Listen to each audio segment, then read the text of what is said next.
Hey guys, welcome to Art and Soul with Heather. Wow, I really want to tell you guys just how much fun I've been having lately on this acrylic pouring fluid art journey that I've been on. My goodness, it is a whole new beast and I love the challenges that come with it.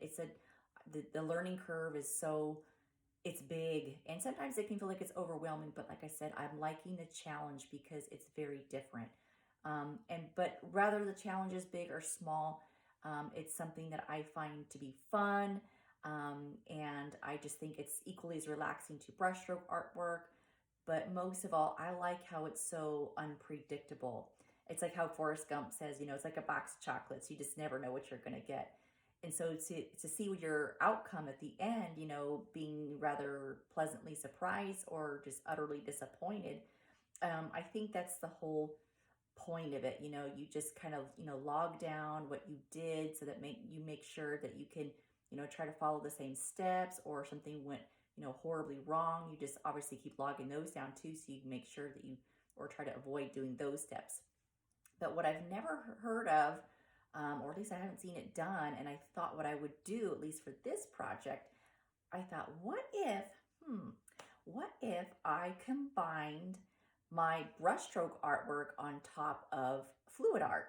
What would it look like?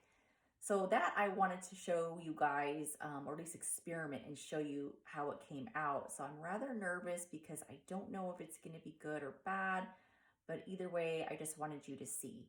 But I will tell you, because I know something I always say in my intro videos is like, hey, don't pay attention to the clock, ignore the clock, all that.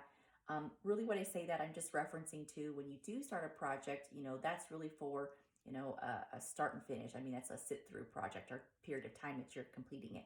But this one is you're gonna have gaps in it because the fluid art is gonna require, a significant time for your project to dry. That might be a day or two or whatever, depending on the size canvas you're using and how much paint you put on there. So just consider that. It's just that little gap in time. All right, you guys. So wish me luck. I hope it turns out well because this is a gift for somebody. And I really just don't want, it to be, oh, I'm really, really nervous now. Like the pressure is on. So I hope it turns out well, obviously for you. So if you want to go ahead and try it yourself, you'll have some good instructions, rather than just looking at something that was a complete failure. And I had to show you that, or I am choosing to show you my failure if that's the outcome. Anyways, I'm just ready to have fun. So let's get started.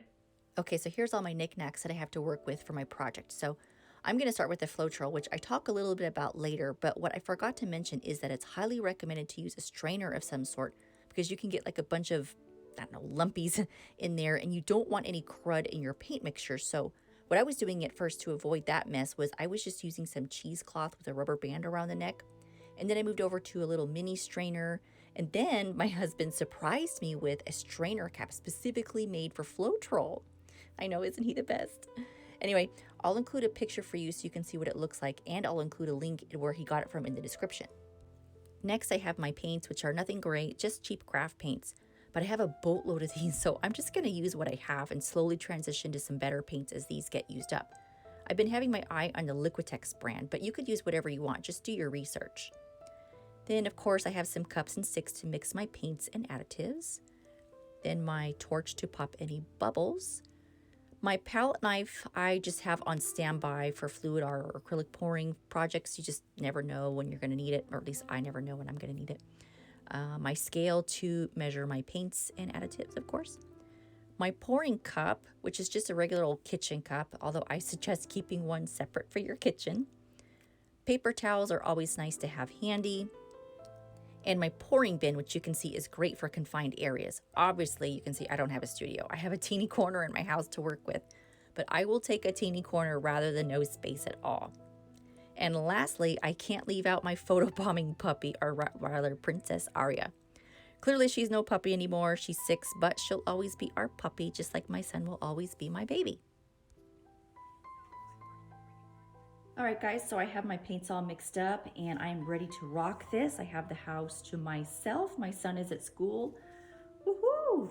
So, but first, before we get started, let me talk about the color palette that I chose here.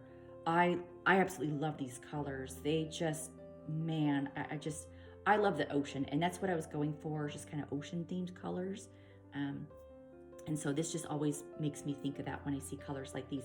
And that's what I wanted to use for this specific project. I wanted to make the ocean. And what I'm going to try to do also is, once this project is completed, at least this portion of the ring pour, when it dries, my attempt is going to be to paint in Christ in small scale. So it would be him walking on the water. And it's one of the things that his disciples had witnessed. And you can find that portion in the Bible, in the Gospels of Matthew, Mark, Luke, and John. Super cool how he sent his disciples off into the boat. He went to the mountain to go pray. When he was done praying, it was already nighttime, and then he went to go to find his disciples, which he already knew where they were, but he just took a shortcut, crossed the ocean, walked on water, and his disciples witnessed it. When they saw him approaching, they thought it was, like a ghost. I mean, I would too, if you see somebody coming from a distance walking on water. But that was him, and that's the one of the amazing things that he had demonstrated, and I wanted to put that on canvas. But I can't draw Christ or paint Christ without my rings. And since it was the ocean that he was walking on, like I said, I'm going to try to represent that, although I can't say if he was walking on, tropical waters or not. I just like these colors. So, alrighty. Anyways, let me talk about the paints now that I did mix up. I just used 2 parts of Floetrol to 1 part of paint. And here's the Floetrol, which real quick, it's not even a pouring medium, but it sure acts like one. And you can find this at any hardware store. It's the cheapest pouring medium out there. So while I'm in the learning and experimenting stage, I'm just going to use that. But just keep in mind, if you do find yourself getting some, to get the latex version. But what Floetrol is just a paint conditioner. It just, it helps with the movement of your paint. It's self-leveling. It's got a slower drying time. So there's a lot of benefits working with it. And it doesn't mess up any of the binders in your paint when you mix it up. So it's, really nice to use, especially for the amount that you get and the cost that you get it. Okay, so like I said, 2 parts of that to 1 part of paint. I did not add any water. Water is typically an additive that's used for various types of fluid art or paint pouring, but my paints already seemed thin, and I'm just using craft paints. So I've got True Navy, Mediterranean Blue, Ocean Breeze, White, and Cobalt Blue. So let me show you the consistency here so you have a better idea. And like I said, I am still learning consistencies. And hopefully this will get you a better close-up of the really nice colors that they are. And so, oh my gosh, these popsicle sticks are so wimpy. I'm trying to get rid of them first. So if you're gonna do these projects, I just suggest getting the bigger popsicle sticks. But okay, so you're supposed to see like a mound. If I can, gosh, I'm just willy-nilly all over the place here. So you're supposed to see like a little mound come off the stick, flowing off the stick into the paint. And that little mound is supposed to sit there real, quick, and then dissipate right back into the paint. But that mound is hardly there. Again, here's the white. Yeah, it's just, it could be a little thicker. I don't want to add more paint though, because I don't want more paint. I want this amount, I'm just afraid I'll make too much too, and I don't like being wasteful, so I'd rather make not enough. Let's see, oh my God, look at that color. Just stare at that all day long. It's so pretty. So to me, it's thin enough. And here's the English Navy, or not, True Navy, I'm sorry. Obviously I made more of this color because I'm gonna need a little bit more, and I was such a genius. I made it in a cup that's about to be overflowing. Way to go. So yeah, let me see if I can, yeah. So it might be a good consistency, but to me, it still seems thin, and there's the Mediterranean blue. But every project is like a trial and error, at least for me at this stage, because this is rather new to me. Again, my art is all primarily doing brushstroke and stuff like that. And of course my hair kicks on. It's gonna make a fuzzy noise in the background. All right, so here it is, all mixed up, and hopefully you got to see the nice colors up close, because the lighting, to me, I don't think is doing you guys a justice to see just how vibrant they are. All right, so now that I'm done, I've talked a little bit about the Floetrol and the paints. I'm gonna scoot these out of the way and get my canvas down here so we can start the project. Okay, I got my canvas nearby, and obviously now the next step is to go ahead and pour the paints into the cup. So I like this because it's big and it's plastic and reusable, and it has a spout on it, so I don't have to worry about, you know, trying to pinch cups and stuff, especially plastic ones will just snap. Paper cups are great because, you know, they're a little bit more environmentally friendly, but, you know, typically they don't come that big and it's just more trash. So for that reason, this is why I like to use this. So what I'm gonna do is I'm going to pour lightest to darkest, because at the end, I want the lightest to come out last. So I'm gonna do lightest here, which would be white. Let me see if it's still on the screen. Okay, so I got some white going on, and then I'm gonna do some ocean breeze, a little bit more white, and I have no idea how this is going to turn out. This is just something that I'm like seeing in my head, you know, so, and you get to see how it turns out. So I'm gonna start to go, actually no, I'm gonna do another little layer here. White, ocean breeze. Yeah, I'm gonna keep going. I think I should use these up first.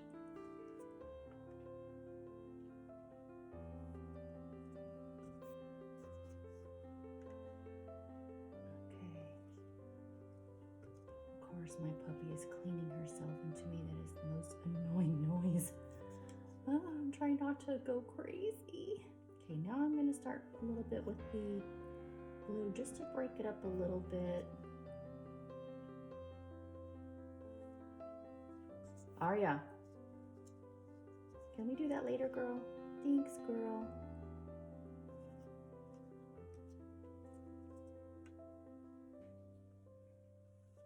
I'm just pouring it at an angle here, just layering it here, so, whoops. There you go, do a little bit more of this.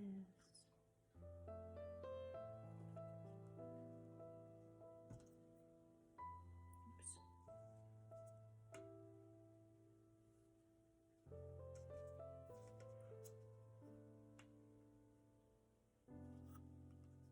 Can take a few minutes, especially if you're doing, you know, tons of layers.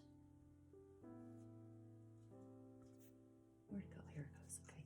And by the way, guys, I lied to you. I thought this was Mediterranean blue. This is actually the color I just poured in. It's mermaid blue. So my bad. Okay. That's what happens when you look at something too quickly and you're like, oh, it's this. And clearly it's not that. Okay, now I think I'm going to have to start going into the, no, I want to use all of my paints here, so I'm going to go back to mermaid blue. The key is to use everything. Or at least I think so. I don't like wasting my paints. I don't have a ton of containers to just store everything. Now, if I make too much of white or something, yeah, that's fine, because I think I'm pretty sure I'm gonna use white again in some future projects. So that doesn't bother me so much.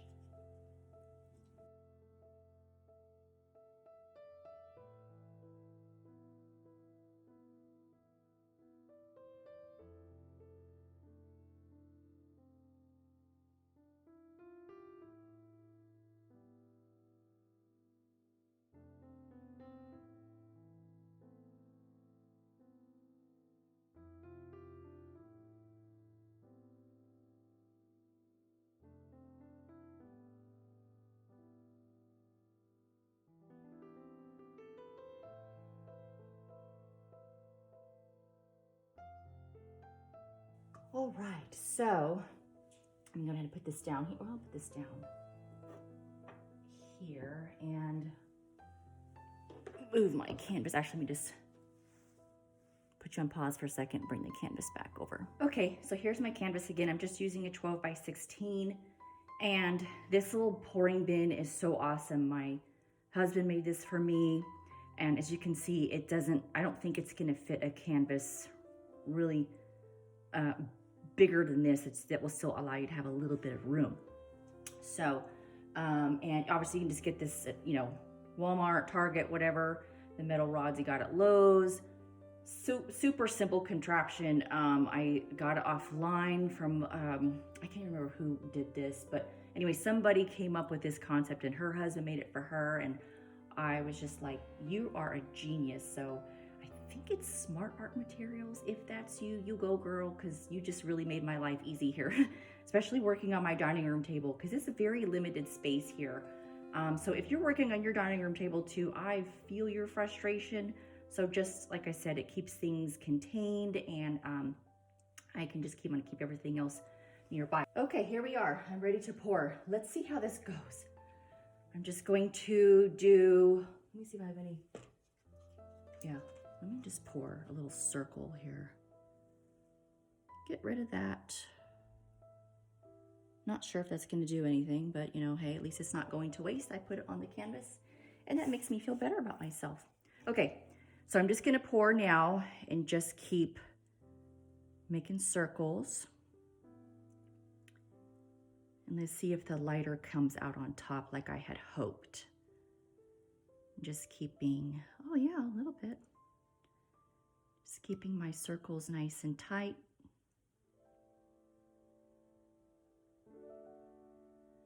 I really wish more white would have been on the top. When I see it's like, it mixed a lot. And it's not bad, it's just not the look that I was hoping for. You gotta keep these rings really tight. There's the white, okay, so.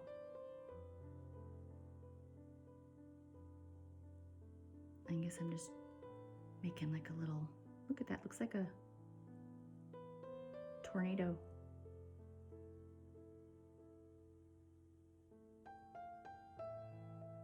Okay, that's like going way off the scale here, but still.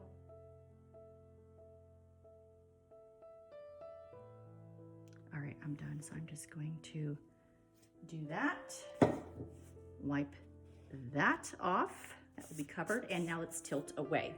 Okay, so I'm gonna bring that little cyclone down and tilt to my bottom right.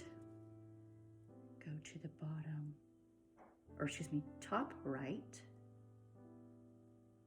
Those rings are opening up now. Okay, then let's go to the bottom left.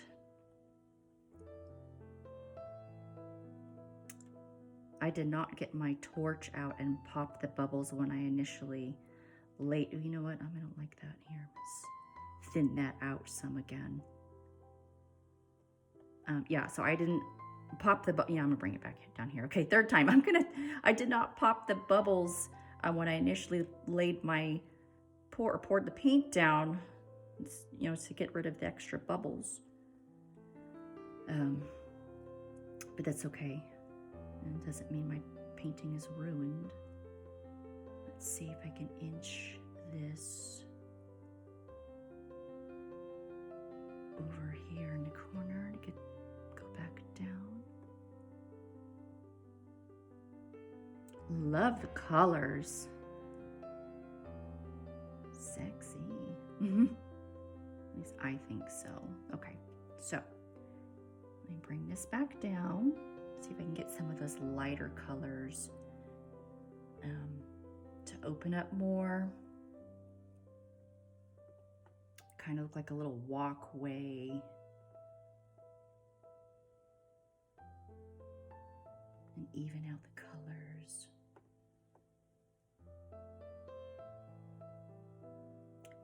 I don't need to tilt it anymore really because the canvas is covered, but I'm just really trying to play with how I kind of want the white to come down. All right, and I don't want to lose too much. Yeah, I'm gonna maybe think of it. Kind of want, yeah, well, man, that's gonna come off weird. There's a really thick area right there, so.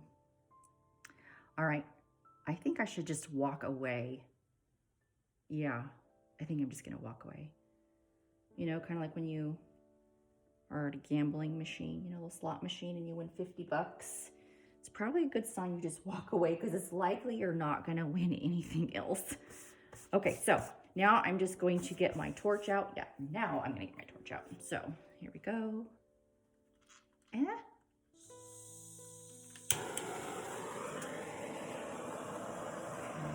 Got a few bubbles. Looks nice.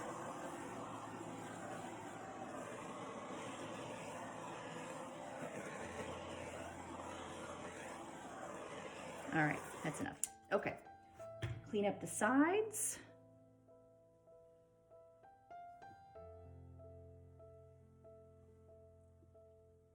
Oh, I'm still on time. Yay. Get my hands off here. Towel. So what I want is this to kind of be like a pathway here. Just like a little walkway. I can't remember if I mentioned earlier when I was mixing my paints, I'm trying to make a painting of Christ walking on water. And obviously, since he is the light, I want it to be like illuminated wherever he walks. So hopefully I have accomplished that. And I got the ripple effect too. So like, you know, when you're walking, you get that ripple effect. All right, I think I got it. All right, guys, so stay tuned. This is going to dry a little bit differently, not by much, because things are still leveling out right now. So it's not gonna have much change to it, but I wanted to show you what this looks like now wet. And then when it's all dried, we will talk about it a little bit more. All right, so stay tuned. Okay guys, so here's my project. It's all dried up, and I must say I am really pleasantly surprised to see what I had envisioned, and having to be, you know, put on a canvas is so awesome. I mean, it didn't come out exactly how I had envisioned, but close enough, and I'll take that. I also like how I got a good mixture of all the colors that I used. I think they were evenly distributed. I like how it's like, you know, white and bright here, and then it just kind of fades into a different hue of blue-green. I like how this is, you know, nicely defined, and yet the rings kind of blend into the other rings. I like that there's a good mixture of blue-green in the corner. And I'll even say I like all the speckled effects that I got from when I used the torch. So overall, yeah, I really just don't have a lot to complain, or really anything to complain about. So the other thing I wanted to mention is this took about 24 hours to dry, which was strange at first because my other projects were taking like 48 hours to dry. So after sitting and thinking about it for a little bit, I thought, you know what? My previous projects, I was just going, you know, I was really heavy with the paints and just, you know, going willy-nilly and just kind of dumping it on there and being wasteful. Whereas this time I was, you know, I was more stingy. I mean, I was really trying to be conservative. And I even said at one point, I'd rather not make enough paint. I mean, clearly I did. I covered the canvas and just barely, but since I didn't use as much paint, obviously it's not going to require as much drying time. But the other reason I was thinking is it's been so chilly outside, so we've cranked the heater up on here. So it's kind of like a toaster oven. So the increase of temperature and combined with the decrease of paint application, I think is what, you know, really chopped the drying time down in half. So, but I also think the increase in temperature caused me to have a little boo-boo in the corner there. I have a little craze or a crack. You might remember when I was tilting and shifting it around, I was mentioning I've come across a little thick patch of paint in that one section, and it just wasn't moving with ease. I just didn't have enough paint for everything to move around and level out. So I just figured, you know, just leave it there and don't compromise my overall design of my painting by continuously moving things around. Not that I really could anyway, so. But the amount of paint that I did use For this size canvas, which is a 12 by 16, I used roughly 12 to 14 ounces of paint, which, like I said, it covered the canvas, but I think I could afford a couple more ounces, maybe, to buy myself some extra wiggle room so that when I'm tilting and shifting, I have a little bit more ease and of the placement of my focal point where I want it on the canvas. So again, I started to finally log what I was using, which is good. So I can, better educate myself and not be as wasteful and have a better idea of what's going to be most effective cost-wise and as far as how it's going to appear on the canvas. Because too much paint, can just run off, and not enough paint, it's just not going to stretch or move as nicely. So that, and the last thing I wanted to talk about real quick is that you might notice this looks rather dull compared to how it was when I just got finished. So obviously wet paint looks different than dry, but this might look really dull. And that's just one of the things that Floetrol does when you use it within the mixture of your paints. It just kind of dries with a matte finish. So all I have to do really is just, put a quick varnish on that, but not before I go ahead and draw Jesus in and then just transfer him over to this section of the canvas, which is going to be nice because as he walks, it's going to cause that little rippling effect. So that's another reason why I really liked that specific design. Okay, so let's get started on that part. As you can see, my paper here is pretty micro. It's only about 4 inches by 2.5 inches or so. I don't want Jesus to be very big. I want him on the small side to keep him in scale as best I can compared to the ocean. So my sketch is just soft lines, beginning with his shoulder line, then his head before I work my way down. Notice his shoulders are at about a 45-degree angle, and his robe is going to be like a long rectangle that I divide in half with a sash-type piece of clothing tied around him. I keep his hands and feet with minimal detail since he's so small, and his head kind of like a dome since it's just the back of his head.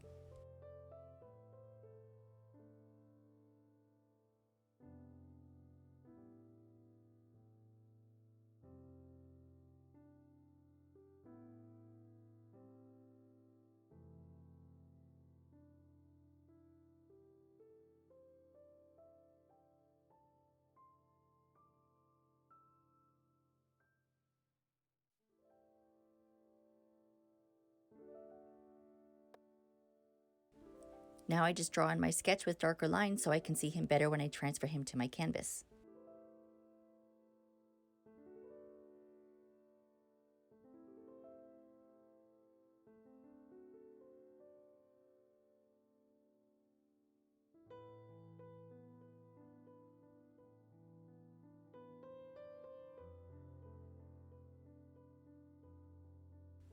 Okay, so I tried transferring my sketch onto the canvas with transfer paper or graphite paper, and it didn't take, which almost made me throw in the towel and call this project a lost cause. Thankfully, my husband came up with the idea to just cut it out and trace around it, that at least I'd have an outline rather than nothing, and by the grace of God, that worked.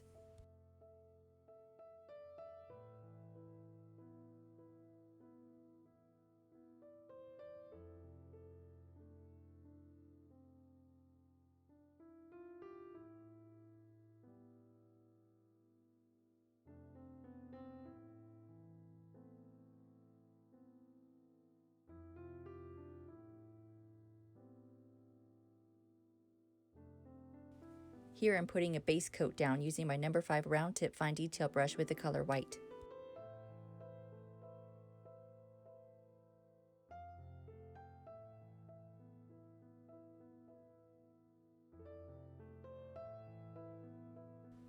Next, I start with his hair, and still using the same brush, I use a combination of colors beginning with earth brown, ivory, black, and antique gold.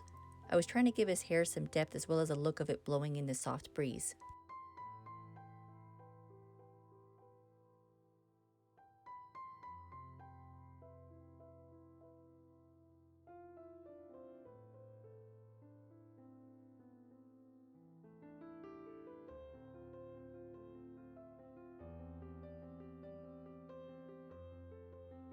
Now I quickly paint in a portion where his upper back and shoulder is slightly exposed from his robe having a more loose fitting on him. For his robe, I begin with antique gold, although my brush still has other colors on it. I switched to my number 6 filbert brush to finish filling in the upper part.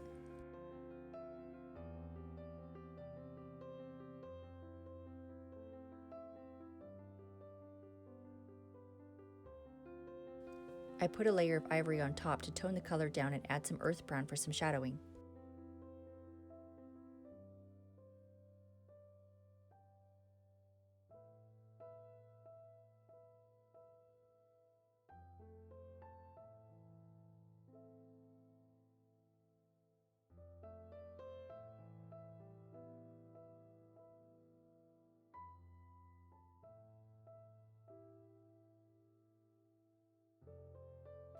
I also add a little bit of white on his back for highlights, but I put more of it around him to give him some illumination. After all, he is the light of our life.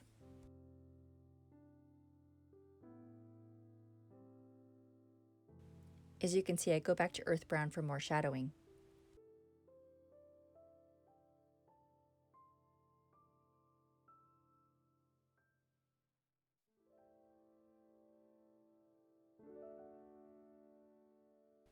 For the lower portion of his robe, I fill it in with ivory and then add some gray in for shadowing.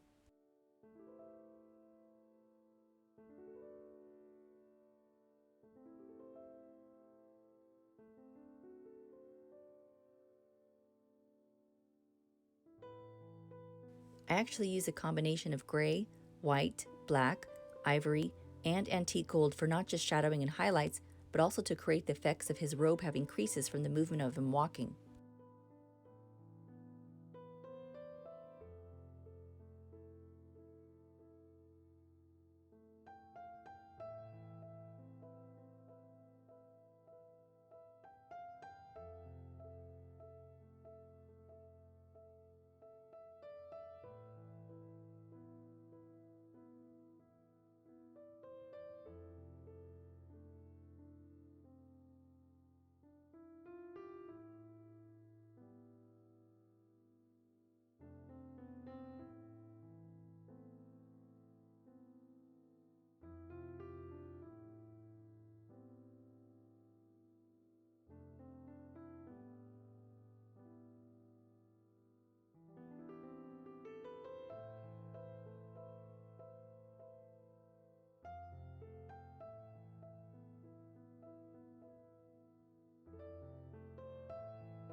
Next, I switch back to my number 5 round tip fine detail brush and use a combination of the colors earth, brown, and black to paint in the sash around his waist.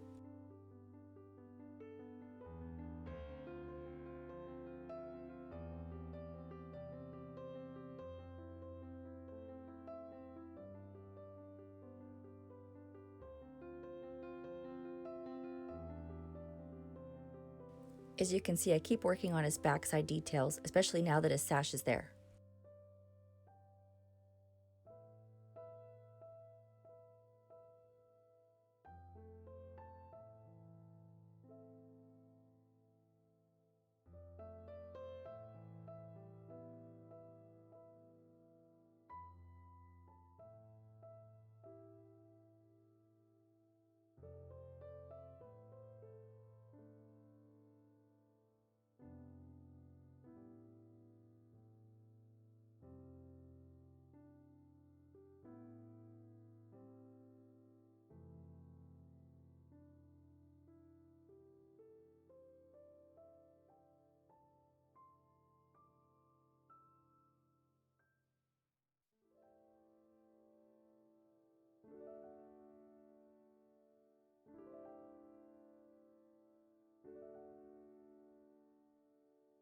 I go back to his neck or upper back area to give it some more detail, as well as make his hair just a little more flowy or have small wisps.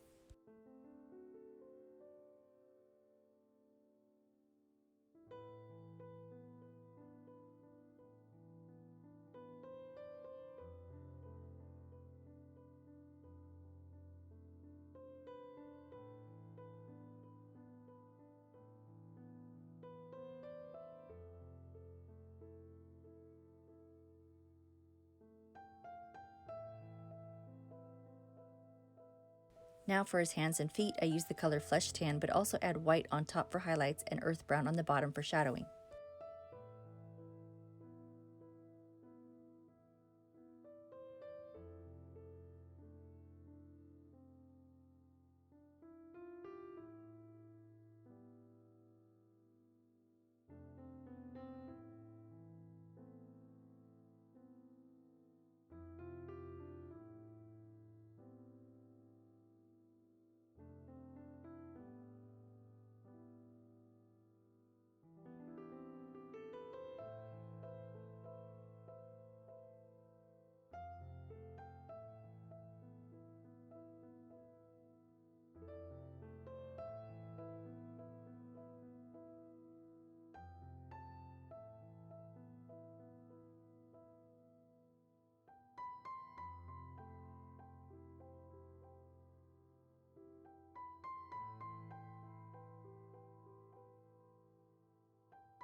I couldn't help but to go back and add a little more detail to his robe.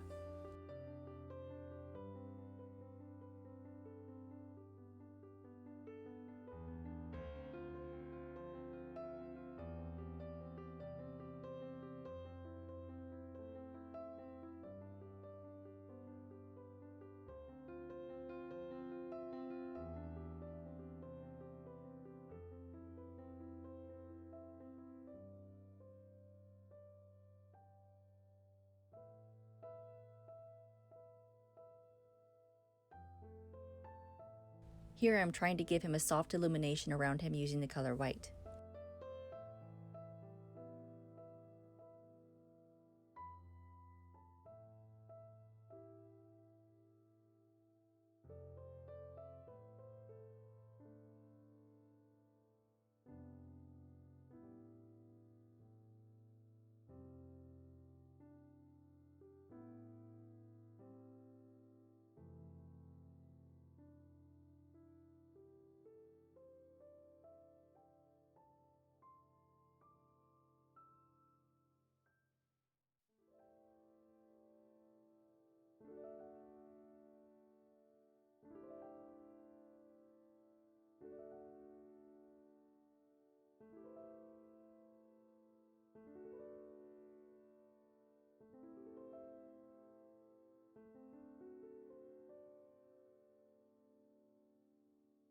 You may notice the reflection on the canvas. I added a thin varnish to bring out all the colors.